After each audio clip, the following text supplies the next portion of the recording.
Muscular Tech CEO shocks Surrogate is a virgin.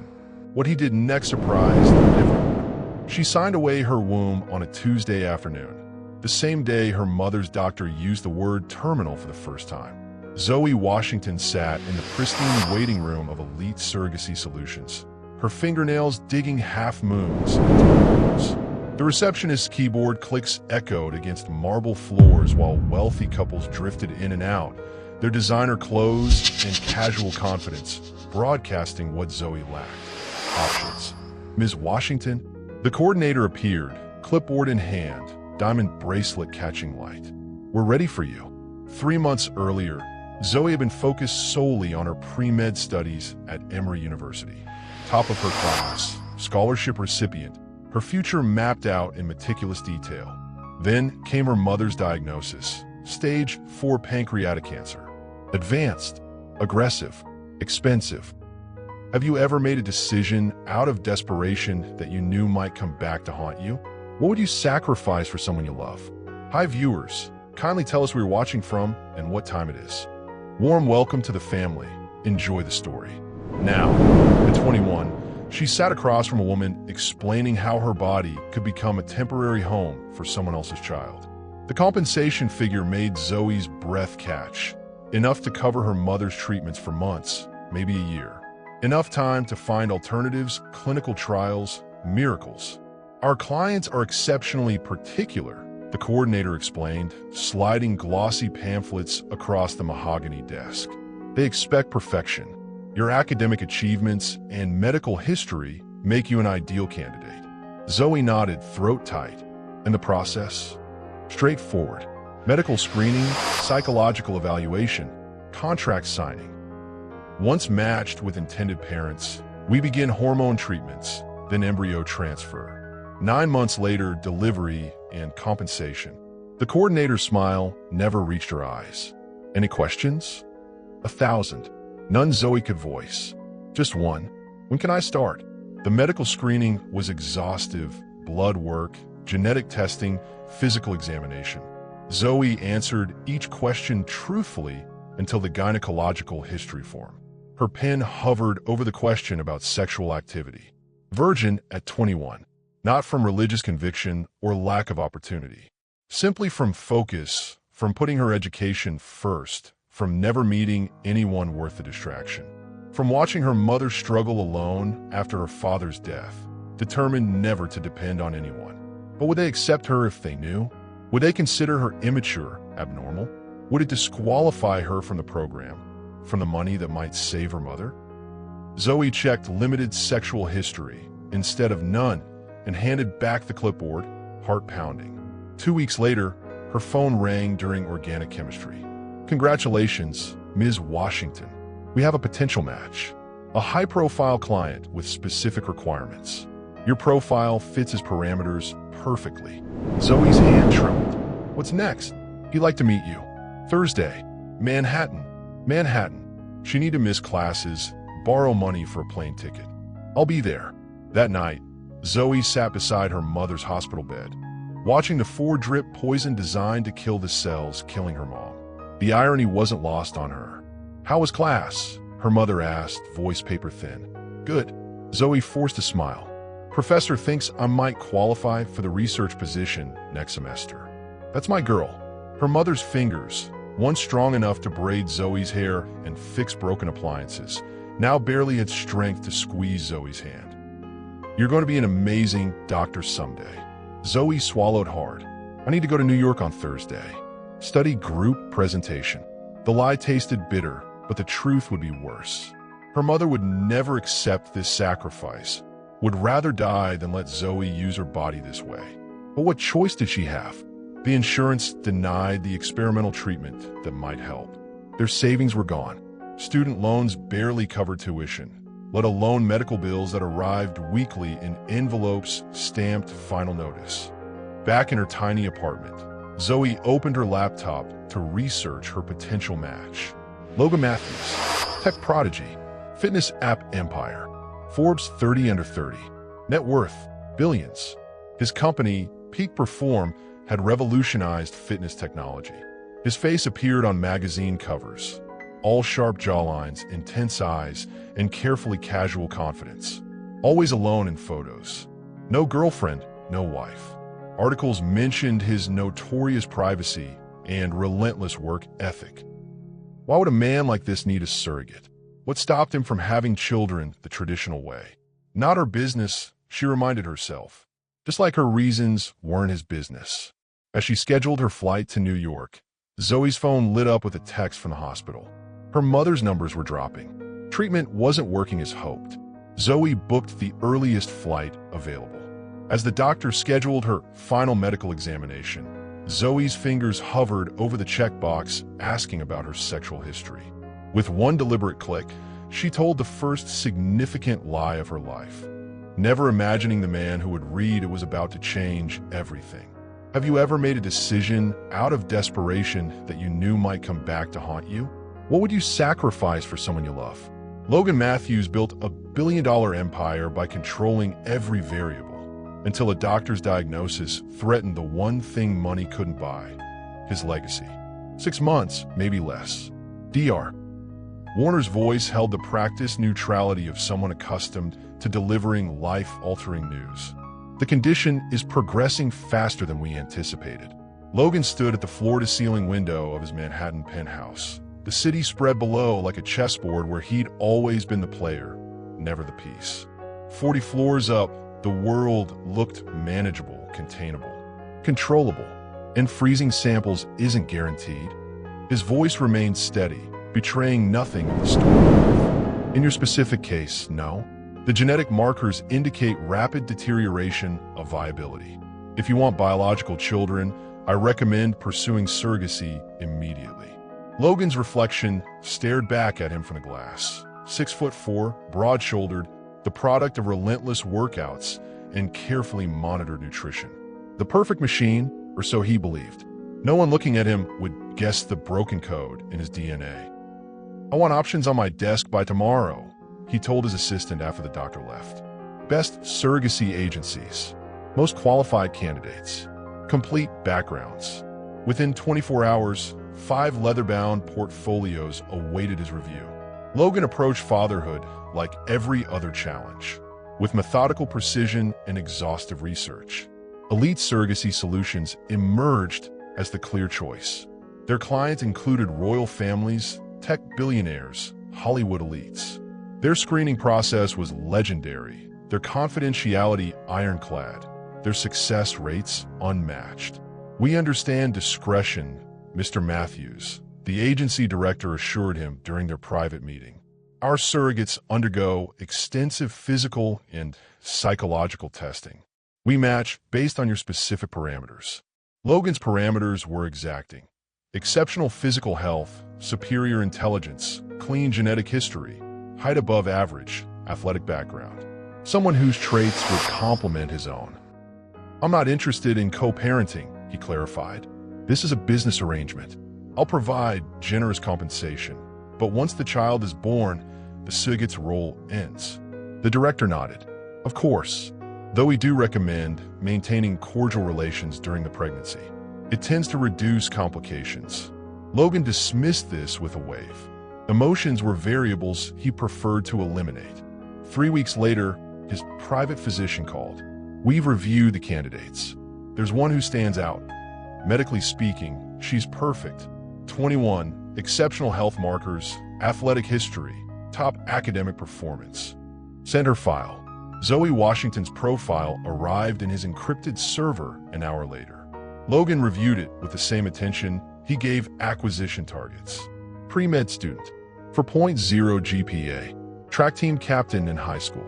Clean family medical history, aside from her mother's recent cancer diagnosis.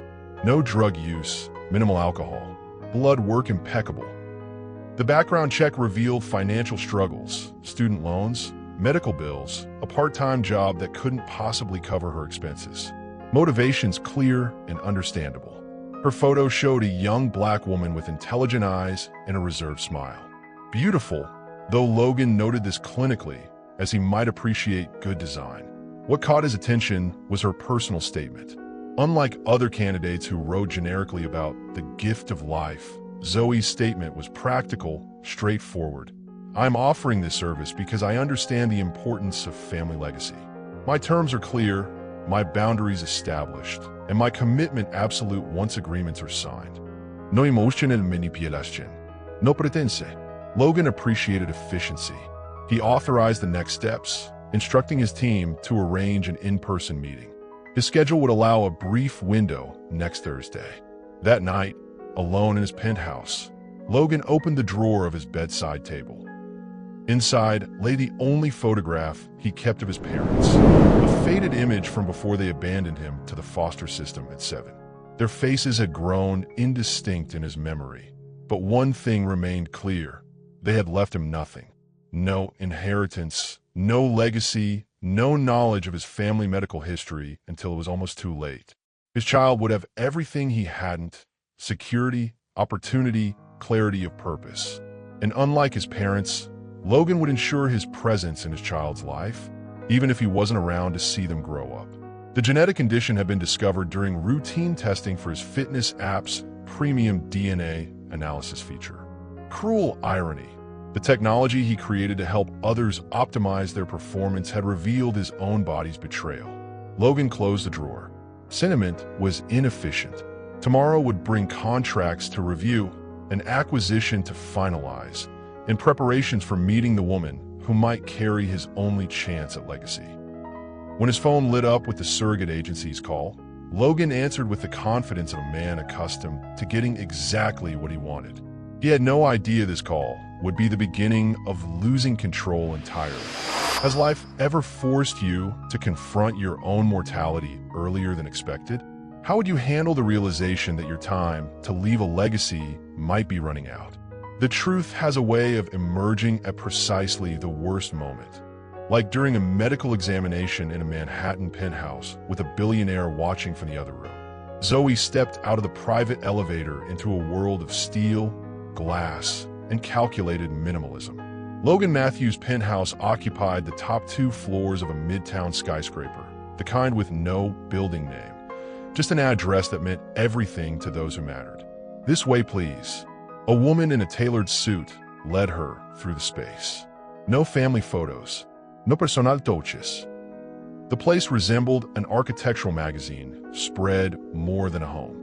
Zoe's discount store dress and scuffed flats felt glaringly out of place against Italian marble floors.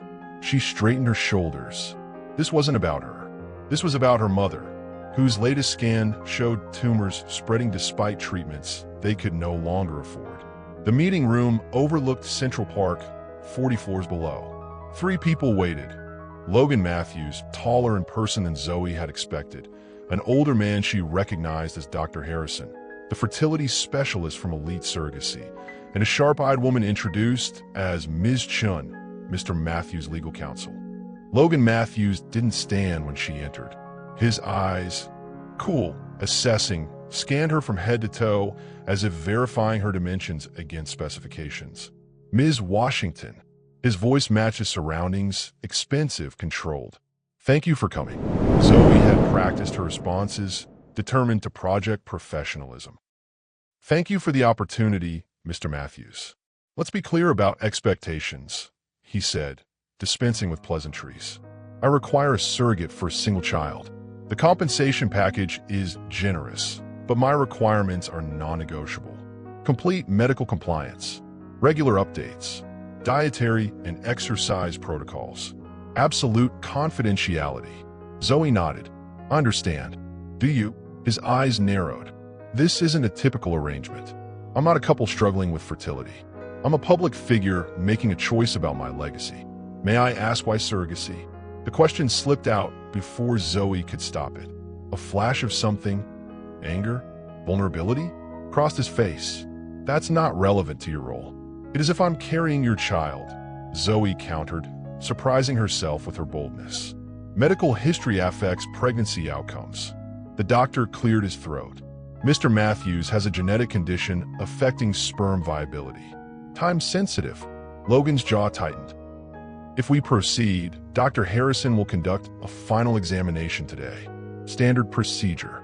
Standard procedure. As if any of this were standard. 20 minutes later, Zoe lay on an examination table in an adjacent room, converted into a medical suite. Dr. Harrison's expression remained neutral as he reviewed her forms. "Everything looks in order, Ms. Washington. Just a routine physical examination and internal check before final approval." Zoe's heart hammered. The moment she dreaded had arrived. "I need to tell you something," she said quietly. "Something not on my forms." The doctor looked up, eyebrows raised. "I've never," she swallowed. "I'm not." The words stuck in her throat. Understanding dawned on the doctor's face. "You've never been sexually active?" Zoe nodded, face burning. "That's..." Dr. Harrison removed his glasses. "That's significant information to omit, Ms. Washington. Will it disqualify me?" The desperation in her voice was unmistakable. Before he could answer, the door opened. Logan Matthews stood in the doorway, expression darkening as he registered their conversation. "What's the issue?" he demanded. The doctor hesitated, bound by confidentiality. "Tell him," Zoe said, resignation washing over her. The chance was slipping away. Her mother's treatment, her future, all of it vanishing because of a single omission. "Ms. Washington has just informed me that she has no sexual history," Dr. Harrison said carefully. "It wasn't disclosed on her application." Logan's expression shifted from confusion to disbelief to cold fury. "Are you telling me she's never had sex? And she lied about it?" "I didn't lie," Zoe protested, sitting up. "I just didn't specify." That's the definition of lying by omission. Logan turned to his lawyer. "This can't be legal. She falsified medical information on a binding contract." "Mr. Matthews," the doctor began. "No," Logan cut him off. "This is fraud. For all we know, everything in her file is fabricated." Zoe stood, dignity reasserting itself despite her humiliation. "Nothing else is false. Every medical test, every background check, it's all accurate.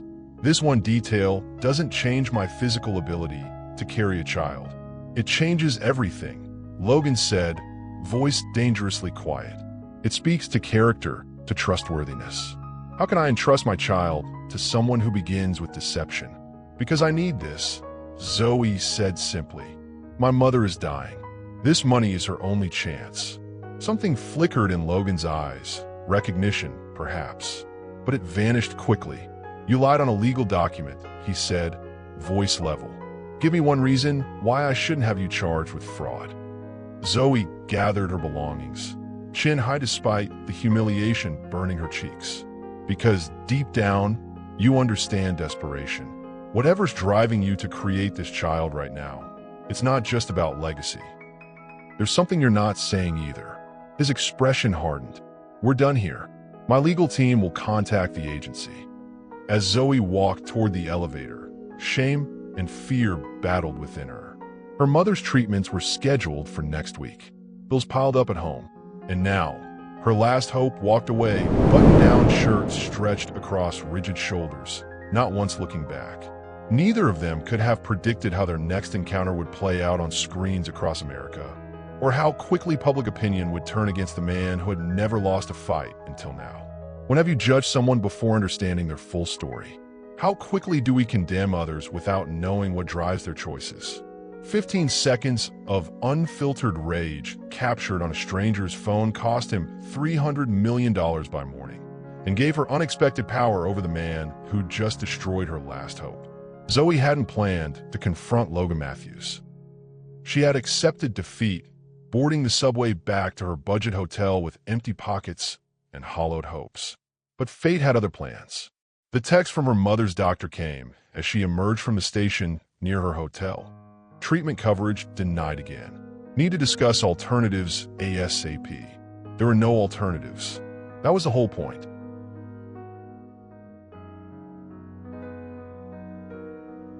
When Zoe spotted Logan's distinctive Range Rover idling outside an upscale Brooklyn restaurant 20 minutes later, something snapped.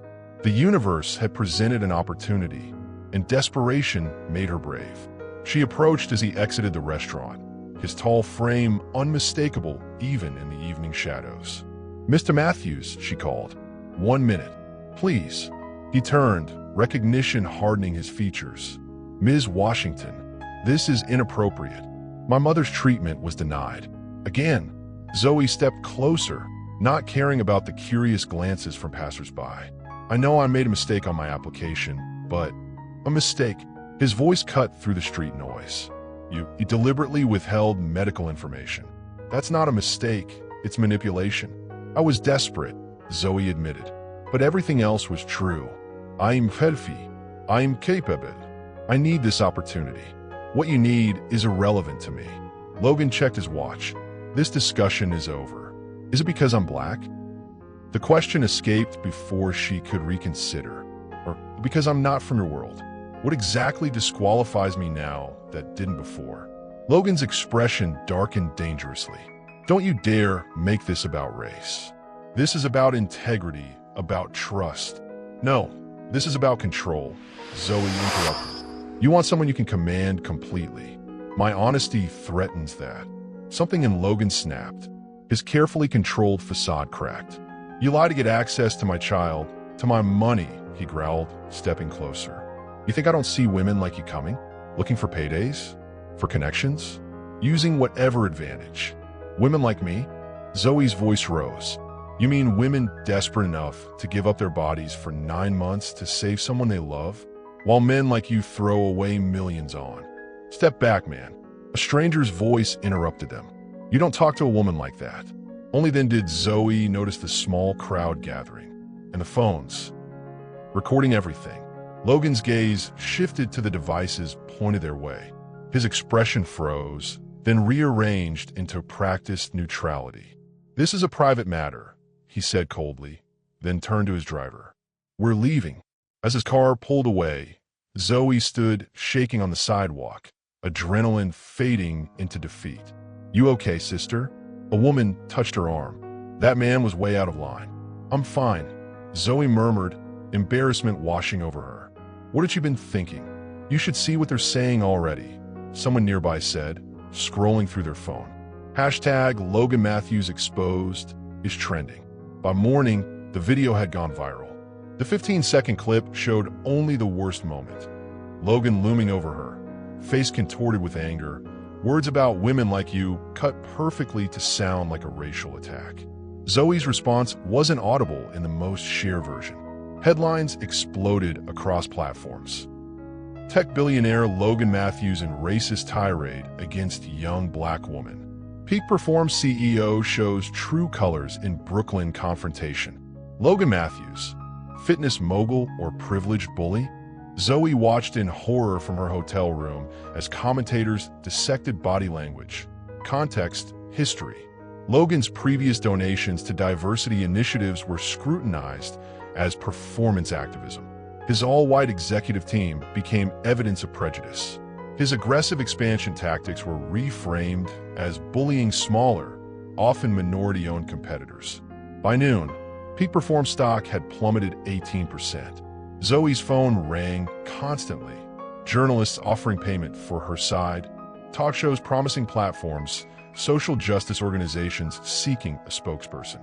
She declined them all, stomach churning with guilt and confusion. The confrontation hadn't happened as portrayed.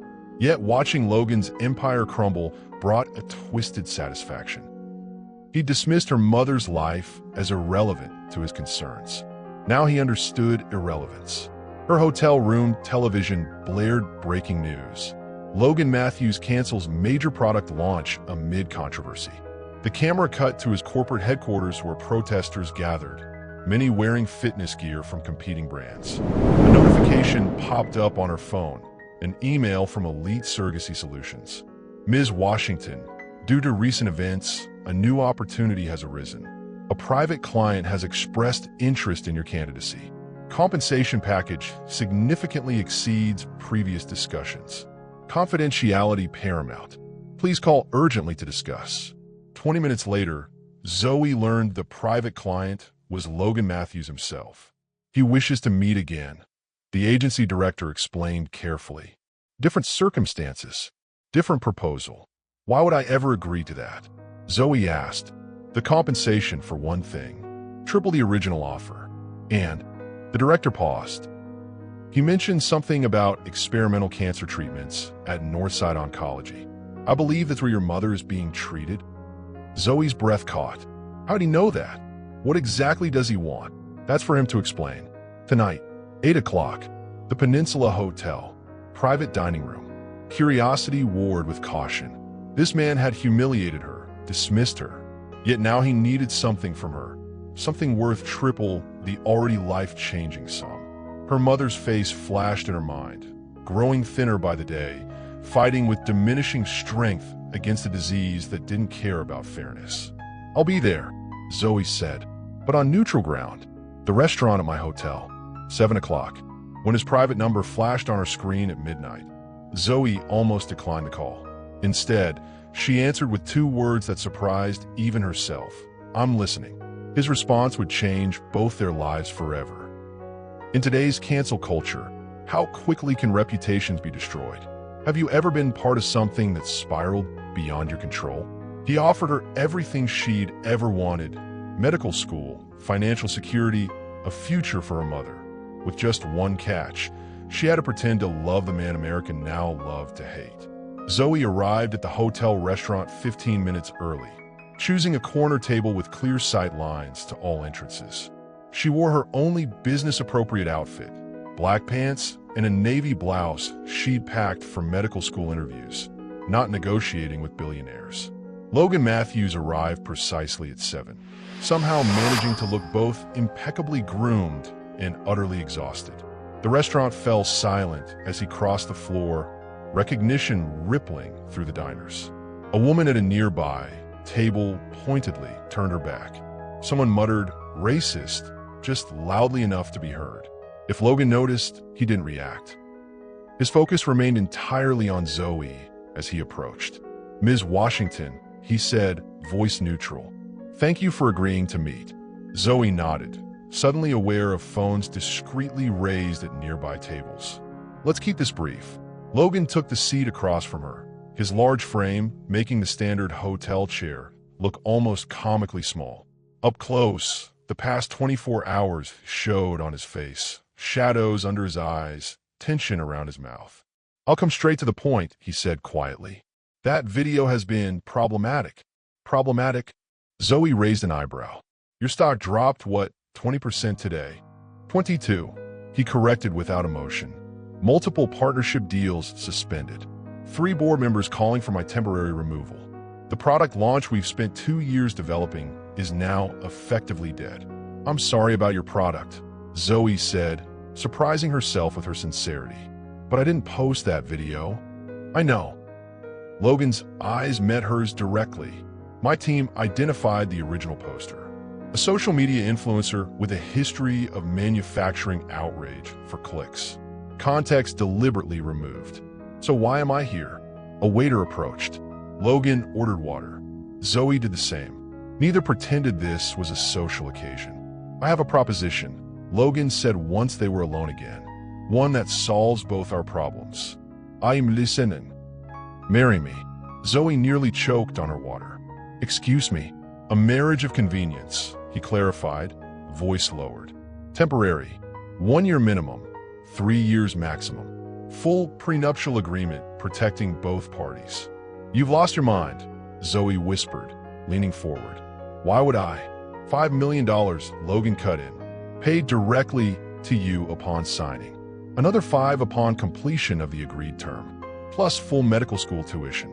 And," he paused, "complete coverage of your mother's treatment at Mayo Clinic, including the experimental therapy currently showing promise in clinical trials." Zoe's heart stuttered. The experimental therapy her mother's doctor had mentioned. The one insurance wouldn't touch, the one that cost more than Zoe could earn a decade. "This is insane," she said, fighting to keep her voice steady. "You expect me to fake a relationship with you? After what happened?" "Not fake," Logan corrected. "Perform. There's a difference. We present a united front publicly. Show America that their assumptions about me were wrong. You get what you need for your mother. I salvage my company's reputation and value. And the surrogacy? Still part of the arrangement, eventually, but through proper medical channels, with full disclosure. The public narrative would be that we met through mutual friends, began dating quietly, and decided to start a family." Zoe's mind raced. The money would save her mother, would secure her future, would eliminate every financial worry she'd ever had. But the cost? Why me, she asked. You could find anyone for this role. Something shifted in Logan's expression, a brief flash of genuine emotion breaking through the business facade. Because the narrative works, he said simply.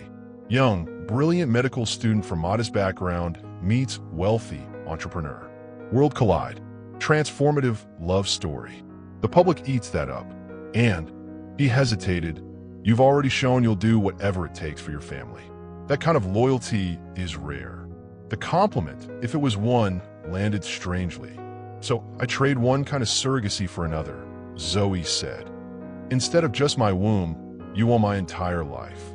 For a limited time, Logan reminded her, with clear boundaries and extraordinary compensation. A waitress passed their table, smartphone casually angled their way. Zoe noticed Logan shift slightly, angling his body to block the view. This isn't just about the company, is it? Zoe realized. This is about your legacy, the child you're racing to have. Logan's jaw tightened. My personal motivations aren't relevant to our arrangement. They are if I'm signing up to be your wife, Zoe countered, even temporarily. For a moment, Logan's mask slipped completely. Beneath the controlled exterior, Zoe glimpsed something raw, fear perhaps, vulnerability, certainly. I have a genetic condition, he said finally. Progressive. It affects fertility first, then. He didn't finish the sentence. The doctors give me a narrow window to father a child. That window is closing. The revelation hung between them, reshaping Zoe's understanding of his urgency, his controlled desperation. I'm sorry, she said quietly. Logan straightened, mask back in place. I don't need sympathy. I need a solution. You need money for your mother's treatment. This solves both problems. Zoe looked down at her hands, thinking of her mother in the hospital bed, thinking of the medical bills piling up, thinking of the dead and she'd hit. If, and that's a big if, I considered this, she said slowly, I'd need guarantees. My education continues uninterrupted. My mother's treatment fully covered regardless of what happens between us. My role in any child's life clearly defined. Logan nodded once. My lawyers can draft terms addressing all concerns. And I need to know everything, Zoe added, meeting his gaze directly. No more surprises. No hidden agendas. Complete transparency. Within reason, he qualified. No, complete. Zoe held firm. I'm not signing up to be blindsided again. Logan studied her for a long moment, calculation visible behind his eyes. Finally, he extended his hand across the table. Do we have a preliminary agreement, Ms. Washington? As her pen hovered above the signature line, Zoe made one final demand. One that made Logan's expression shift from relief to something far more dangerous. Genuine respect. I'll sign this, she said, but I need to know everything you're not telling me first. What price would you put on your principles? At what point does compromise become surrender? The cameras love them, the tech genius and the brilliant medical student with a love story too perfect for headlines. If only they'd rehearsed what happens when the cameras turn off. Smile like you mean it, Logan murmured, his hand resting lightly on the small of Zoe's back as they walked the red carpet at the Tech Innovation Awards. 3 weeks had passed since she'd signed the contract, 47 pages of legal language boiling down to a simple exchange, her presence for his money. Her mother had been transferred to Mayo Clinic the very next day, admitted into the experimental treatment program that had previously rejected her. The first installment of Zoe's payment had cleared her account, a sum so large she'd stared at the banking app for 10 full minutes, convinced it was an error. Now she stood beside Logan in a gown that cost more than her former apartment's annual rent, diamonds at her throat that required their own security detail, playing the role of devoted girlfriend to a man she barely knew. They're buying it, Logan whispered as camera flashes exploded around them. His public smile looked nothing like his private one. Zoe had noticed that difference immediately. This one reached his eyes, crinkled the corners, projected warmth that never quite made it past his collar. Mr. Matthews, when did you two meet? A reporter called out. Logan's arm tightened around Zoe's waist. Sometimes the right person has been there all along. You just needed the right moment to see them clearly. The practice line from their backstory sounded convincing on his lips. They'd spent days with his PR team constructing their romance. A chance meeting at a medical technology conference. Quiet dates away from public eyes. A whirlwind connection neither had expected. Ms. Washington, what attracted you to Logan? Zoe stepped forward, her media training kicking in. His dedication to making a difference. Behind the business success is a man committed to improving lives through technology. That's something we share. The answer scored points with Logan's team, who monitored the social media response from tablets just off camera. Hashtags were already forming. Hashtag Logan and Zoe, hashtag tech royalty, hashtag power couple. You're a natural, Logan commented as they finally escaped into the venue. I grew up watching my mother handle difficult situations with grace, Zoe replied. This is just another performance. Something flickered across Logan's face. Surprise, perhaps, at the subtle reminder that this was all artifice. The evening continued like a choreographed dance. Logan introduced her to tech executives, venture capitalists, celebrities who used his fitness platform. Zoe played her part flawlessly, intelligent without intimidating, warm without being overly familiar, the perfect complement to Logan's control power. They're eating it up, Logan's PR director whispered as she passed them champagne flutes filled with water disguised as alcohol. Stock's already up 3 points after those red carpet photos hit social. Logan nodded, satisfied. Zoe sipped her fake champagne, wondering when her life had become a performance measured in stock points. Later, as Logan accepted an award for technological innovation, he surprised everyone, including Zoe, by dedicating it to her. For showing me that true innovation isn't just about technology, but about human connection, he said, eyes finding hers in the crowd. Thank you for reminding me why we do this work in the first place. The audience swooned. Social media exploded. Zoe maintained her adoring smile while her mind raced. This hadn't been in their script. In the car afterward, the space between them expanded as Logan loosened his tie with a sigh of relief. That went better than expected, he said, checking his phone. PR team says we've completely reversed last month's narrative. You were convincing. So were you, Zoe replied carefully. That speech wasn't planned. Logan's eyes remained on his screen. Improvisation keeps it authentic. Is any of this authentic? The question hung between them as the car glided through Manhattan's glittering streets. Logan finally looked up, his expression unreadable in the passing lights. Does it matter? We're giving people what they want to see. It matters to me, Zoe said quietly. I need to know which parts are performance and which are real. Logan studied her for a long moment. The lines blur in this world. You'll get used to it. I don't want to get used to it, Zoe countered. This is temporary, remember? I have a real life waiting for me when this ends. Something hardened in Logan's expression. This is my real life, Zoe. The cameras, the expectations, the constant scrutiny. This is what you signed up for. I signed up to help my mother, she reminded him. Everything else is just theater. Then be a better actress, Logan said coldly. Because right now, my future depends on your performance. The car pulled up to his penthouse building. The driver opened Zoe's door first, then Logan's. Cameras waited, somehow knowing they'd return here tonight. The happy couple act resumed instantly, their hands clasped, Logan's protective arm around her shoulders. Zoe's face tilted up toward his with practiced adoration. Back in the privacy of his penthouse, Logan loosened his tie with a sigh of relief. You were convincing, he said, not meeting her eyes. Too convincing. Before she could respond, his phone buzzed with a notification that made his face drain of color. We have a problem. Have you ever pretended to be someone you're not? Did you ever find yourself becoming that person? The first time he touched her without cameras watching, it wasn't for show. It was to steady her as the doctor confirmed what neither of them were prepared for, twins. I'm seeing 2 distinct heartbeats, Dr. Harrison said, moving the ultrasound wand across Zoe's still flat stomach. Congratulations. The procedure had happened clinically, professionally, 2 weeks after their public debut. Logan had stayed in the waiting room during the embryo transfer, respecting Zoe's privacy while maintaining the fiction that this was a natural pregnancy. Now they sat together in the follow-up appointment, staring at the monitor where two tiny flickers pulsed in black and white. "Twins," Logan repeated, his voice hollow with shock. "Twins," Dr. Harrison confirmed. "Both embryos successfully implanted. Everything looks healthy at this stage." Zoe couldn't speak. The contract had specified one child. Her body, her education, her future, all calibrated for a single pregnancy. Twins changed everything. Higher risks, longer recovery, more complications.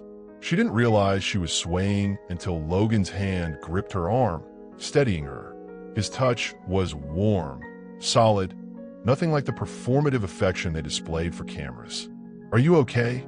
he asked, his voice low enough that only she could hear.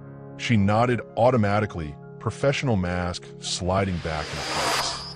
Just surprised. But later, in the car, the reality crashed down. "This CH." Logan nodded once, acknowledgement without sentiment. "The doctors say her response to treatment is promising." "How do you know her doctors?" "I make it my business to know," he replied simply. Zoe studied him in the dim light. The man who'd offered millions for her womb, who'd proposed marriage to save his reputation, who'd arranged cutting-edge medical care for a woman he'd never met. A man of calculated generosity and strategic kindness.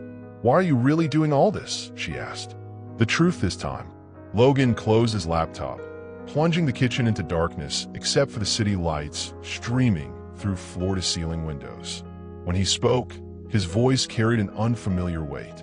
Because legacy isn't just genetic. It's what you leave behind, how people remember you, what you build that outlasts you. Before Zoe could respond, a sharp pain stabbed through her abdomen. She gasped, doubling over against the kitchen island. Logan was at her side instantly, all business veneer gone. "What's wrong? Should I call the doctor?" "I don't know," Zoe managed, fear rising as another cramp seized her. Something's not right. That night, awakened by her muffled crying, Logan stood frozen outside her bedroom door, hand raised to knock. The sound of her whispered phone conversation stopped him cold. "Mom, I can't tell him the truth. If he knew what Dad's company meant to us, he'd realize who I really am. Why had you been forced to rely on someone you weren't sure you could trust? How did it change your relationship? Some secrets stay buried for decades, until fate forces the children to face what their fathers began." False alarm. Those two words from the emergency room. Doctor released the breath Logan hadn't realized he was holding. Minor cramping, normal in early twin pregnancies. Nothing to worry about. Bed rest for 24 hours. Regular monitoring. But something else had emerged during that midnight rush to the hospital. A name on Zoe's emergency contact form that set off alarm bells in Logan's memory. Franklin Washington. The name had appeared in his company's history, in acquisitions from years earlier. Not unusual, Washington was a common name. But combined with Atlanta, combined with tech industry connections, combined with Zoe's reluctance to discuss her father, coincidence seemed increasingly unlikely. 3 days after the hospital visit, while Zoe attended a prenatal nutrition consultation, Logan retreated to his home office and made a call he'd been avoiding. "I need everything on Franklin Washington," he told his most discreet investigator. "Washington Tech, circa 2016. Focus on the bankruptcy and acquisition." The information arrived, encrypted on his private server within hours. Logan read through it alone, each page confirming what he'd begun to suspect. Zoe Washington was the daughter of Franklin Washington, founder of Washington Innovations, a promising medical technology startup that Matthews Enterprises had acquired during bankruptcy proceedings 7 years ago. The official story was straightforward. Washington Innovations overextended, couldn't secure additional funding, filed for Chapter 11. Matthews Enterprises acquired their patents and key technology at auction. Standard business practice. But the deeper files told a different story, one of targeted pressure from Matthews Enterprises. Strategic hiring of Washington's key engineers. Patent challenges that drained their legal resources. Whisper campaigns to potential investors. a coordinated strategy designed by Matthews Enterprises' previous leadership to weaken Washington innovations until acquisition became inevitable. 3 months after the acquisition, Franklin Washington had died by suicide. Logan set down the tablet, stomach churning. He'd been at Stanford when it happened, focused on building his own company. The acquisition had been handled by his then CEO, a ruthless executive Logan had eventually replaced. He hadn't known the details, or hadn't wanted to know them. Now those details had a face. Zoe's face. She didn't know. She couldn't know. If she did, she would never have agreed to carry his child, to participate in this charade. Her words from the hospital form echo in his mind. Cause of father's death. Heart failure. A technical truth hiding a more complex reality. Logan's phone rang, interrupting his thoughts. His private physician. Mr. Matthews, I've reviewed Ms. Washington's mother's latest results. Dr. Keller said without preamble. The experimental treatment is showing remarkable response, but there's a problem. Insurance is claiming it was improperly approved. They're threatening to discontinue coverage. Override it, Logan said immediately, whatever it costs. There's more, the doctor continued. The trial officially ends in 6 weeks. Without continued treatment, remission is unlikely to hold. Logan pinched the bridge of his nose. Create a continuation protocol. Private funding. Full coverage. That's not standard practice, the doctor said carefully. Make it happen, Logan insisted. Use my personal medical foundation if necessary. Just keep it discreet. After hanging up, Logan stared out at the Manhattan skyline, the weight of unintended consequences pressing down on him. He'd entered this arrangement to secure his legacy, to salvage his reputation, to create the family he'd never had. Instead, he'd entangled himself with the daughter of a man his company had destroyed. The penthouse elevator hummed, announcing Zoe's return. Logan closed the files, composing his features into the controlled mask he'd perfected over years of business negotiations. How was the consultation? He asked as she entered the living room. Enlightening, Zoe said, setting down her bag. Apparently, I need to eat approximately every 15 minutes and exclusively organic everything. Logan nodded, studying her face for any resemblance to the man in the file photos. It was there in the determined set of her jaw, the analytical focus in her eyes. Your father, Logan said carefully. You don't mention him much. Zoe stiffened almost imperceptibly. He passed away when I was 14. I'm sorry, Logan said, meaning it more than she could know. What did he do? He was in technology, Zoe replied vaguely. Small business. It didn't work out. The understatement hung in the air between them. And your mother never remarried? Zoe's expression hardened. What's with the family history questions? Just trying to understand the mother of my children, Logan said, the half-truth bitter on his tongue. Right? Zoe said skeptically. Well, to answer your question, no. After Dad died, Mom focused entirely on keeping us afloat, making sure I could stay in good schools, have opportunities he would have wanted for me. Like medical school, Logan thought. A dream possibly born from watching her father's medical technology vision die. Your mother seems to be responding well to treatment, he offered instead. Zoe's face brightened instantly. The doctors are using words like remarkable and unprecedented. I can't thank you enough for getting her into that program. Guilt twisted in Logan's chest. Her gratitude felt like acid, burning through his carefully constructed justifications. There's been a minor insurance complication, he said, deciding a partial truth was necessary. Nothing to worry about. I've instructed my foundation to cover any gaps. Zoe's brow furrowed. What kind of complication? Bureaucratic red tape, Logan deflected. It's handled. I should talk to the financial office, Zoe insisted. If there's an issue with the coverage, it's taken care of, Logan said firmly. That's why you're here, remember? So you don't have to worry about these things. Something flashed in Zoe's eyes. Pride, suspicion, independence. I'm here to carry your children and rehabilitate your image, she corrected. Not to be kept in the dark about my own mother's treatment. Logan recognized the determination in her voice. The same tone Franklin Washington had reportedly used in his final board meeting before bankruptcy. You're right, Logan conceded. "I apologize. Full transparency going forward." The irony of promising transparency while hiding his connection to her father wasn't lost on him. That night, Logan reviewed the Washington Innovations acquisition again, searching for any exculpatory details. There were none. His company had systematically dismantled a promising business using tactics that, while legal, crossed ethical lines. Franklin Washington had lost everything. His company, his reputation, ultimately his life. And now, in cosmic irony, his daughter carried the Matthews heir. As Zoe's mother showed remarkable improvement from the clinical trial Logan had manufactured specifically for her, he realized with growing dread that his redemption and his destruction now lived in the same person.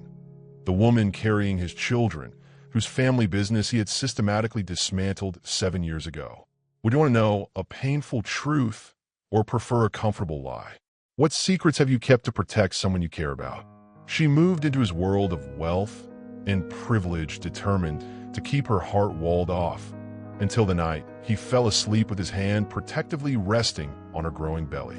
For months into their arrangement, Zoe's body transformed as her twins grew.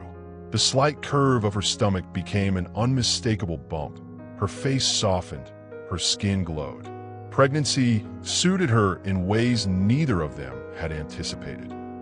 Their public appearances together generated consistent positive coverage. America loved their story.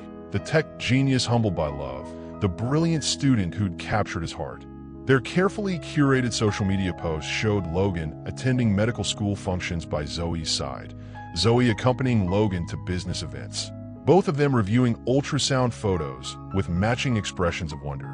The reality, of course, was more complicated. They lived together, but separate, Logan working punishing hours at his company headquarters, Zoe continuing her studies remotely while attending prenatal appointments.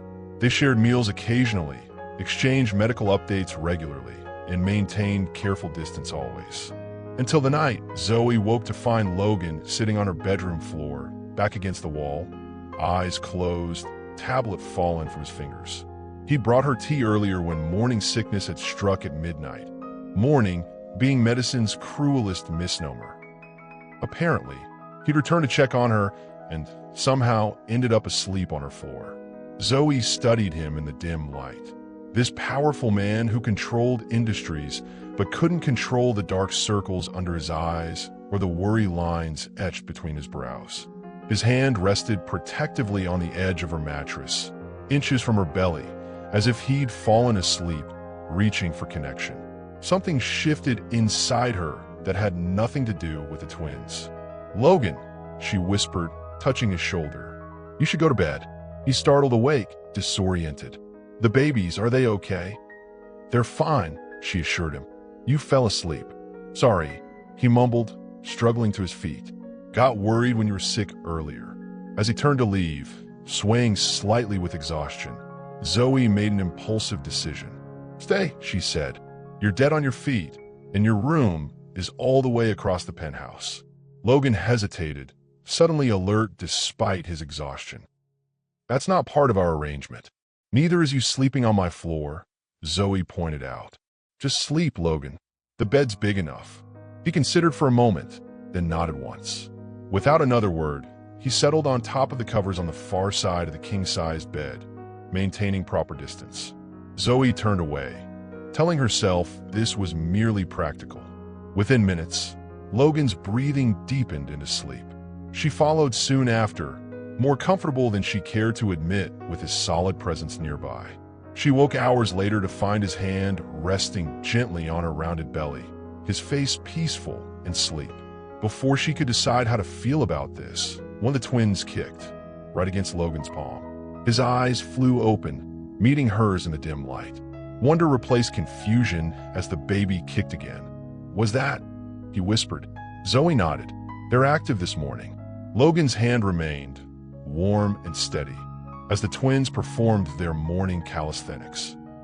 Neither spoke as minutes passed, the moment too fragile for words. Finally, Logan withdrew his hand and sat up. "Thank you," he said simply, then left the room. Something fundamental changed after that night. The careful distance between them began to close. Logan started coming home earlier, bringing dinner instead of working through the night.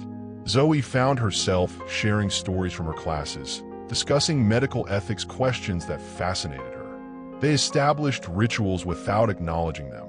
Breakfast on the terrace, prenatal vitamin reminders, evening walks around the building's rooftop garden when Zoe needed fresh air. Logan attended every doctor's appointment, asking detailed questions, taking meticulous notes. One evening, as Zoe reviewed anatomy flashcards at the dining table, Logan appeared with a stack of baby name books. "I thought we might discuss options," he said, uncharacteristically hesitant. "If you're interested." They spent hours debating names, their criteria hilariously different.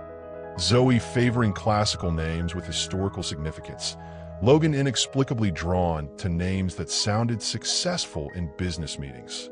"No child of mine will be named Maximilian Power Matthews," Zoe laughed, throwing a wadded paper at him.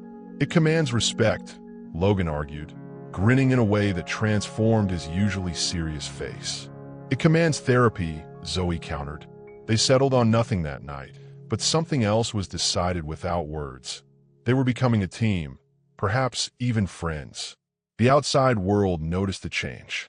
Matthews Tech CEO, transformed by impending fatherhood. Headlines replaced the previous scandal coverage. Their stage photos began to look genuinely happy. Zoe's mother, improving daily, commented on how "that young man looks at you like you hung the moon." Zoe dismissed such observations, reminding herself that this was temporary, that contracts defined their relationship, not feelings. But alone at night, she found herself increasingly troubled by the secrets between them. Not just her father's connection to Logan's company, which she discovered during a late-night internet research rabbit hole weeks ago, but the growing warmth she felt toward the man who'd systematically destroyed her father's dream. She hadn't confronted him. Not yet. Not while her mother's treatment depended on his goodwill.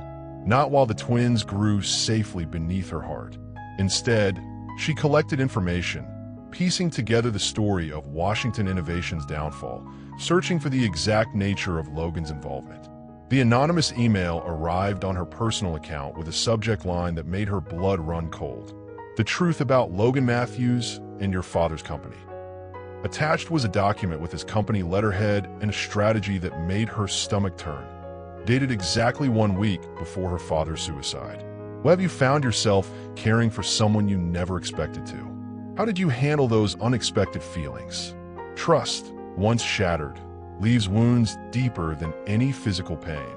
A lesson Zoe learned as she read the document detailing how methodically Logan had destroyed her father's legacy. Rain lashed against the penthouse windows as Zoe read the email for the 3rd time, each word cementing her worst fears. The attached document laid out Matthews Enterprises' strategy for dismantling Washington Innovations. Target acquisition timeline, 6 months. Approach, 1. Accelerate patent challenges to drain legal resources. 2. Recruit key engineering talent. 3. Discourage potential investors through strategic information release. 4. Prepare lowball acquisition offer once valuation bottoms out. At the bottom, Logan Matthews' digital signature. Zoe's hand shook as she scrolled through supporting materials. Internal emails, meeting minutes, financial projections that calculated exactly how much pressure Washington Innovations could withstand before breaking. The strategies weren't technically illegal, just ruthlessly effective, coldly calculated, utterly devastating. She remembered her father in those final months. Phone calls at midnight, whispered arguments with her mother, the deepening lines on his face. She'd been 14, old enough to sense trouble, but too young to understand its magnitude. Her last memory of him was his distracted kiss on her forehead as he left for an important meeting. He never came home. Heart failure, they'd told her. Now, she understood. His heart had failed because Logan Matthews and his company had systematically crushed it. When the penthouse elevator hummed, announcing Logan's return, Zoe closed her laptop with shaking hands. She'd planned to confront him calmly, rationally, but seeing him walk in, checking his watch, loosening his tie, so completely in control, ignited something primal within her. Did you know? She demanded, her voice breaking the silence like glass. Logan froze, immediately alert to her tone. Know what? Who my father was. Zoe stood, one hand protectively covering her belly. That your company destroyed his. That he killed himself after you took everything from him. Logan's expression shifted through surprise, calculation, then resignation. He set down his briefcase carefully, buying time. I discovered the connection recently, he admitted. After you moved in, and you said nothing? Zoe's voice rose. You let me thank you for your generosity, for helping my mother, when all along it was your fault she needed help in the first place? Logan's jaw tightened. It's more complicated than that. Enlighten me, Zoe challenged, throwing her laptop open to display the damning documents. Explain how this corporate assassination plan is complicated. Logan studied the screen, recognition dawning. Where did you get those? Does it matter? They're real, aren't they? Your signature, your company, your strategy. Logan moved to the window, rain creating shifting patterns on his face. When he spoke, his voice carried unexpected weight. Yes, they're real, but the context matters. I was barely involved in daily operations then. Building peak perform consumed all my time. The acquisition strategy came from my then CEO. But you approved it, Zoe pressed. Your signature is right there. I signed hundreds of documents weekly, Logan said, turning to face her. I trusted my leadership team to handle acquisitions. That's your defense? You were too busy to notice you were destroying people's lives. Logan's controlled facade cracked slightly. When I learned the details, after your father's death, I fired the executives responsible, restructured the entire acquisition approach, established ethical guidelines that exist to this day. How noble, Zoe said bitterly. I'm sure that brought my father great comfort in his grave. I didn't know him, Logan said quietly. I didn't know what happened to him until weeks ago. By then, we were already connected. You were already carrying my children. Our arrangement is based on lies, Zoe said, voice shaking. This whole time, you knew who I was. No, Logan countered, stepping closer. When I selected you as a surrogate, I had no idea of the connection. The viral video, our agreement, all of that happened before I knew. But you've known for weeks, Zoe insisted. While playing house, while touching my stomach, while watching my mother recover. You knew your company caused all our suffering. Logan's eyes darkened. I'm trying to make it right. By keeping me in the dark? By manipulating me with my mother's treatment? By creating this fairy tale for the public while hiding the truth? By giving you everything you wanted? Logan shot back, frustration breaking through. Medical school, financial security, the best care for your mother, a future for these children. As atonement? Zoe asked, voice breaking. Or to keep me quiet? Logan ran a hand through his hair, his controlled demeanor finally fracturing. I didn't plan this, Zoe. Any of it. When I found out about your father, I panicked. I wanted to tell you, but the timing never seemed right. Your mother's treatment was at a critical stage. The pregnancy had just been confirmed. There was always a reason to wait. You mean an excuse, Zoe corrected. You weren't protecting me. You were protecting yourself. The accusation hit its mark. Logan's shoulders slumped slightly, the closest she'd seen to defeat in his posture. Maybe you're right, he admitted. But what would telling you have accomplished? Would it have changed your mother's prognosis? Would it have made the pregnancy easier? Would it have helped you? Or would it just have eased my conscience at your expense? The question hung between them, surprisingly honest. Zoe gathered her coat and purse, decision made. I need space. Time to think. Alarm flashed across Logan's face. Where are you going? It's pouring rain, and you're 6 months pregnant with twins. I'm going to a hotel, Zoe said firmly. I can't stay here tonight. Not with you. Zoe, please, Logan said, voice uncharacteristically urgent. We need to talk about this rationally. About the babies, about your mother's treatment, about our agreement. Our agreement? Zoe laughed bitterly. Our agreement was based on transparency, on trust. This isn't business, Logan. This is my life, my father's memory, my children's future. She moved toward the elevator, Logan following helplessly. At least let me arrange a car, he offered. Please. Zoe nodded stiffly, unable to argue with practical considerations. As she left the penthouse, Logan called after her. The document you have, it's real, but it's incomplete. There's more to the story. About your father's company. Things you don't know. Save it for your PR team, Zoe said, stepping into the elevator. I'm sure they can spin this like everything else. As she checked into a hotel room with nowhere else to go, her phone lit up. Not with Logan's number, but with an unknown caller offering more information about what really happened to Washington Tech. There's something Logan doesn't even know, the voice said. Your father wasn't the victim everyone believes he was. Have you ever discovered someone close to you wasn't who you thought they were? How did you handle the betrayal? The California sunset painted the hospital room in gold as Maxwell watched Amara rock one of the twins. 3 weeks had passed since the DNA test changed everything. The babies, now officially named Daniel and Michael Thompson, were finally cleared to leave the hospital. Did you ever suspect? Maxwell asked, breaking the comfortable silence. About Tiffany and Dr. Kessler? Amara shook her head. I needed the job. I didn't question why I got hired so quickly. She looked up. Did you fire her? She's cooperating with our investigation in exchange for immunity, Maxwell said. The FBI is building a case against New Life and Kessler. I still can't believe it, Amara said. All those men who don't know they have children. Maxwell moved to the window, watching the sunset.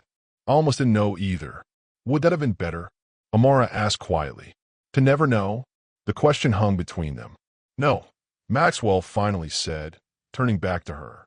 Whatever happens next, I'm glad I know about them. Something had shifted between them over these weeks. The initial distrust had given way to a tentative partnership, then something warmer. I've been meaning to ask, Maxwell said, sitting in the chair across from her. What happens with nursing school now? Amara sighed. I'll have to put it on hold, I guess. The twins need me full-time. What if you didn't have to choose? Maxwell asked. I can arrange for help, flexible scheduling, whatever you need. You shouldn't abandon your dream. Amara studied his face, searching for ulterior motives and finding none. Why would you do that? Because you're their mother, Maxwell said simply, and they deserve a mother who's fulfilled by her life. He hesitated. My mother gave up everything for my father's career. She was miserable. I don't want that for our sons. The words "our sons" hung in the air, a bridge between them. You're different than I thought, Amara admitted. Different how? At the house, you barely noticed anyone. Like we were furniture. But here, with the twins, you're present. You see them. You see me. Maxwell took Daniel from her arms, his movements now confident after weeks of practice. I spent 8 years believing I couldn't have this, he said, looking down at his son. Now that I do, I don't want to miss a moment. As if on cue, his phone rang. Dr. Kessler's private number flashed on the screen. Thompson, he answered, putting it on speaker. Maxwell. Kessler's smooth voice filled the room. I believe we have a misunderstanding that could damage both our reputations. I'm prepared to offer you $20 million to put this matter to rest quietly. Maxwell's eyes met Amara's.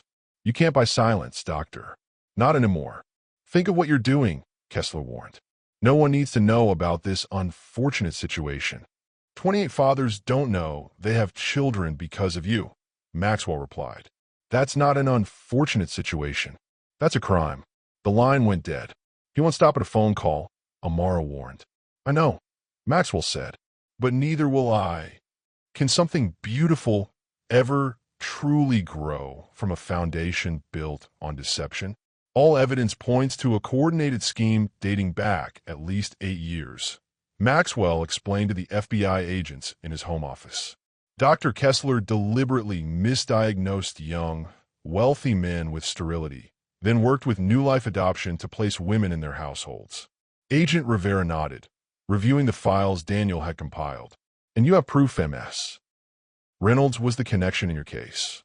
Maxwell played the recording of Tiffany's confession. We've identified 28 potential victims so far, Daniel added, all diagnosed by Kessler, all with significant assets. Some of these men have children they don't know about, Maxwell continued.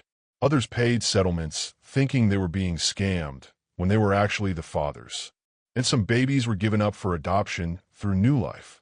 For astronomical fees, Agent Rivera noted, examining the financial records. They charged desperate couples up to $500,000 for guaranteed placements. The doorbell rang, interrupting them. Maxwell checked the security feed to see reporter Sarah Chun on his doorstep. "I need to take this," he said. She's been investigating New Life independently. In the living room, Amara was showing Doris how to use the state-of-the-art baby monitors. Both women looked up as Maxwell led Sarah in. "MS. Chun, this is Amara Jackson and her grandmother Doris. They're part of this story too." Sarah nodded respectfully. "I've been tracking New Life for months. 3 couples came to me after paying them huge sums and getting nothing in return. But what you've uncovered is far worse. We have evidence that Dr. Benjamin Kessler falsified medical records to tell young, wealthy men they were sterile," Maxwell explained. Then New Life would place women in their households, hoping nature would take its course. "They targeted men who had everything except the ability to have children," Sarah said, understanding dawning. "That's diabolical. We're working with the FBI now," Maxwell continued. "But we want the story public.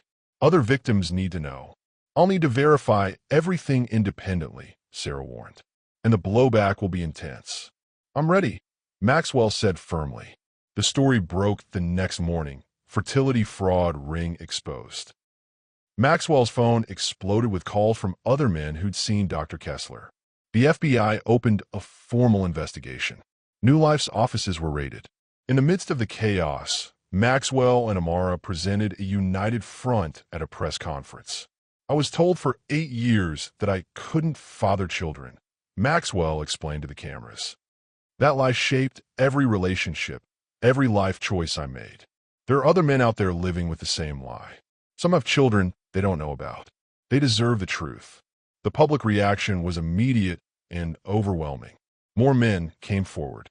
Former New Life employees offered evidence. Dr. Kessler's pristine reputation crumbled as patient after patient questioned their diagnoses. That evening, as Maxwell checked the security system before bed, he noticed the silent alarm had been triggered at the guest house where Doris was staying. Racing across the property, he found the door ajar, signs of struggle inside. "Doris? Doris?" He called, heart pounding. She emerged from the bathroom, shaken but unhurt, a heavy vase in her hand. "Someone broke in," she said. He asked where the babies were. "I hit him with this," and he ran. Maxwell's phone buzzed with a text from an unknown number. "Back off, or next time we won't just ask questions." "We need to leave," Maxwell told Amara when he returned to the main house. "Now, someone just threatened your grandmother to get to the twins."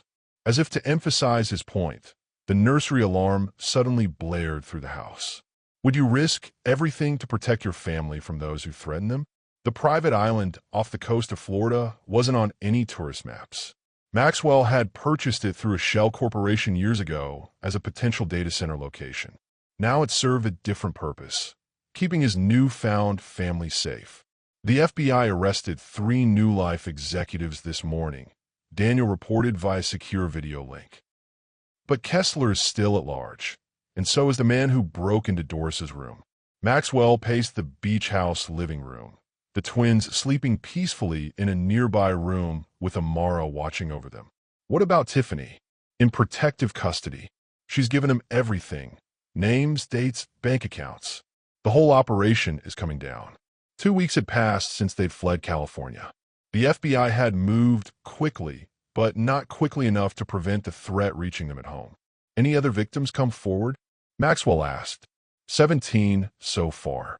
5 have confirmed children they didn't know about. Daniel's expression darkened. 2 had already paid settlements to make the problem go away. They're devastated. Maxwell rubbed his eyes. "And the adoptions?" "The FBI is working with the courts. It's complicated. Some of these children have been with adoptive families for years." Maxwell ended the call, stepping out onto the deck where Doris sat watching the sunset.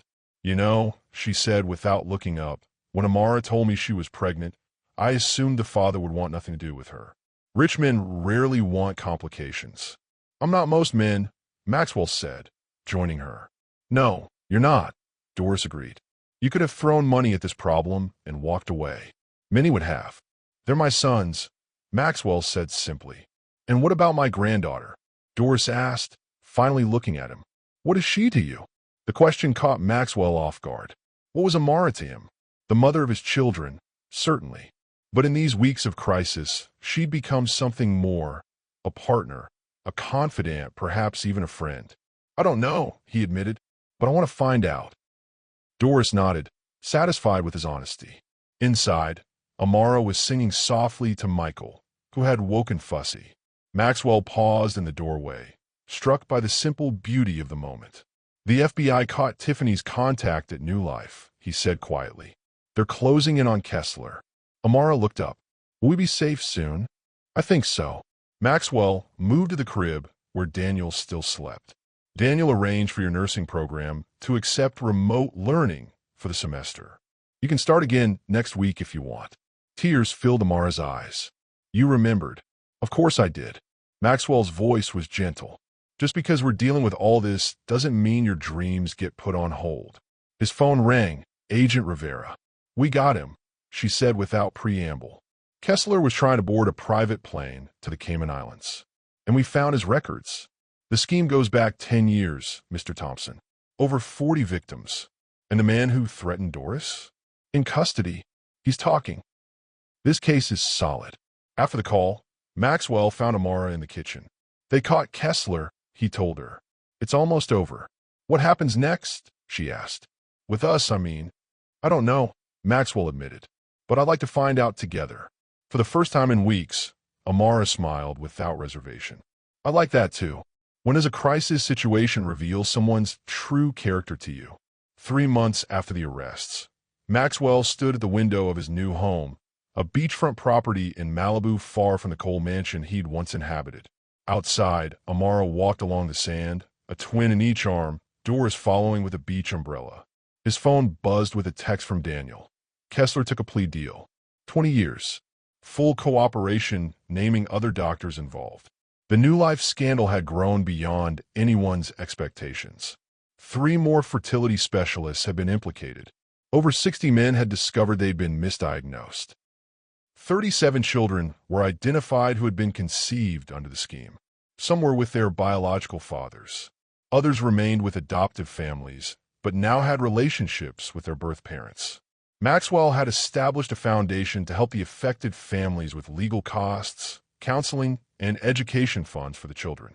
The story had made headlines for weeks, with Maxwell and Amara becoming reluctant public figures in the fight for justice. But today wasn't about the case. Today was about something entirely new. Maxwell checked his reflection one last time, straightened his casual linen shirt, and headed down to the beach. There's Daddy, Amara said to the twins, who gurgled and reached for him as he approached. At 6 months old, they were growing fast, their personalities emerging. Daniel thoughtful and observant, Michael more adventurous. Are you sure about watching them all evening? Maxwell asked Doris. She waved him off. Go. Enjoy yourselves. These boys and I have plans involving that new rubber duck set. Maxwell held the car door for Amara. She'd chosen a simple blue dress that made her eyes shine, her hair loose around her shoulders. You look beautiful, he said, meaning it. You clean up pretty well yourself, she replied with a smile. So, where are we going? It's a surprise. Maxwell drove them up the coast to a small, exclusive restaurant overlooking the ocean. Our first real date deserves something special. Is that what this is? Amara asked. A real date. I hope so, Maxwell replied. Unless you've got other plans? She laughed, the sound warming something deep inside him. No other plans. Over dinner, they talked about everything except the case. Her nursing studies, his new focus on medical ethics and tech, the twins' latest achievements. Daniel rolled over yesterday, Amara said proudly. Michael tried to copy him and got stuck halfway. They're going to be competitive, Maxwell noted. Like their father, but hopefully with their mother's people skills, Amara teased. As the sun set over the Pacific, Maxwell reached across the table for her hand. These past months haven't been conventional, to say the least. Nothing about us is conventional, Amara agreed. But I've never been happier, Maxwell continued. And it's not just the twins. It's you, Amara. You changed how I see everything. I think we've both changed, she said softly. Later, walking along a moonlit beach, Maxwell stopped and turned to her. I want to do this right. Take it slow. Build something real. I'd like that, Amara said, stepping closer. Their first kiss was gentle, questioning, then deepening with certainty. When they broke apart, both were smiling. We should get back to the twins, Amara said, though she made no move to leave. 5 more minutes, Maxwell murmured, pulling her close again. The next morning, Maxwell's phone rang with news that another doctor associated with Kessler had been identified in Chicago. The fight isn't over, he told Amara after the call. We knew it wouldn't be, she replied, bouncing Michael on her hip. But we're not facing it alone anymore. Maxwell looked around at his transformed home. Toys scattered across what had once been pristine floors, baby bottles next to expensive coffee machines, the sound of Doris singing to Daniel from the nursery. Life wasn't perfect, but for the first time, it was real. Do you believe people can truly change when life gives them unexpected second chances? Happy birthday, dear Daniel and Michael. The gathered crowd sang as Amara held the twins before their first birthday cake. The baby's eyes widened at the single candle on each of their matching cakes, small hands reaching for the flames before Maxwell gently caught them. Not so fast, little men, he laughed. Blow first, then touch. The gathering at their Malibu home included Doris, Daniel and his wife, Maxwell's board members who'd stood by him through the scandal, and several other families affected by the fertility fraud scheme who had become close friends over the past year. 1 year. It seemed impossible that just 12 months ago, Maxwell had been alone in his empty mansion, believing he would never have a family of his own. Now his home rang with laughter, tiny footsteps, and occasional tears, all the messy, wonderful sounds of family life. After cake and presents, as the twins napped under Doris's watchful, Maxwell found Amara on the deck overlooking the ocean. Penny for your thoughts, he said, wrapping his arms around her waist from behind. Just thinking about how much has changed, she replied, leaning back against him. A year ago, I was your housekeeper, terrified to tell you I was pregnant. And I was an isolated workaholic who thought he couldn't have children, Maxwell added. The New Life case had concluded 3 months earlier with guilty pleas from all major participants. Dr. Kessler's testimony had exposed a network of corrupt medical professionals who had profited from the pain and vulnerability of their patients. Maxwell's foundation now advocated for stricter oversight of fertility clinics and transparency in adoption processes. Amara, between caring for the twins and completing her nursing degree, had become a passionate speaker on patients' rights. I got you something, Maxwell said, pulling a small box from his pocket. It's not a birthday present. It's something else entirely. Amara turned, her expression curious as she opened the box to reveal a simple but elegant diamond ring. I know we agreed to take things slow, Maxwell said, suddenly nervous. And I'll wait as long as you need. But I want you to know that I'm all in, with you, with our family, with our future together. Maxwell Thompson, Amara said, tears filling her eyes. Are you proposing to me on our son's birthday? Bad timing, he asked, wincing. Perfect timing, she corrected, pulling him close for a kiss. Yes, 1,000 times yes. Later that evening, after the guests had gone and the twins were asleep, Maxwell stood at the nursery door, watching Amara tuck the blankets around their sons. On the wall hung photos of their extraordinary year.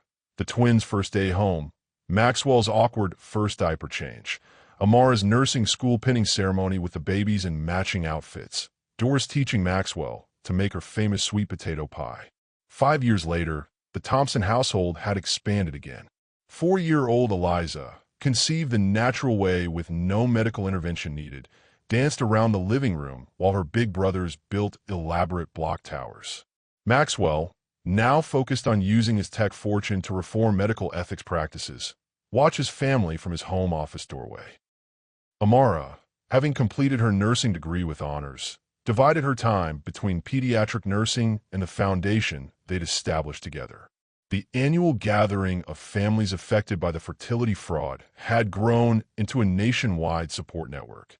The children, biological siblings in many cases due to the scheme, formed connections that would last a lifetime. Doris, now approaching 80 but still sharp as ever, supervised the controlled chaos from her favorite armchair. "Daddy, look," Eliza called, running to Maxwell with a drawing. "It's our family." The crayon picture showed 5 stick figures of varying heights, plus a smaller figure Maxwell assumed was Doris. "It's perfect," he told her, lifting her into his arms. "Just like the real thing." Amara caught his eye across the room and smiled. The private smile they still shared in quiet moments of acknowledgement. From the most unlikely beginning, through deception and danger, they had forged something precious and real. Sometimes, Maxwell often said at foundation events, the greatest gifts come from our deepest wounds. And sometimes the truth, however painful, sets us free to find joy we never imagined possible. Sometimes life's greatest blessings come disguised as our biggest challenges. Share your thoughts in the comments and subscribe for more stories about truth, family, and unexpected second chances. How can betrayal and deception sometimes lead us to our truest path and deepest connections?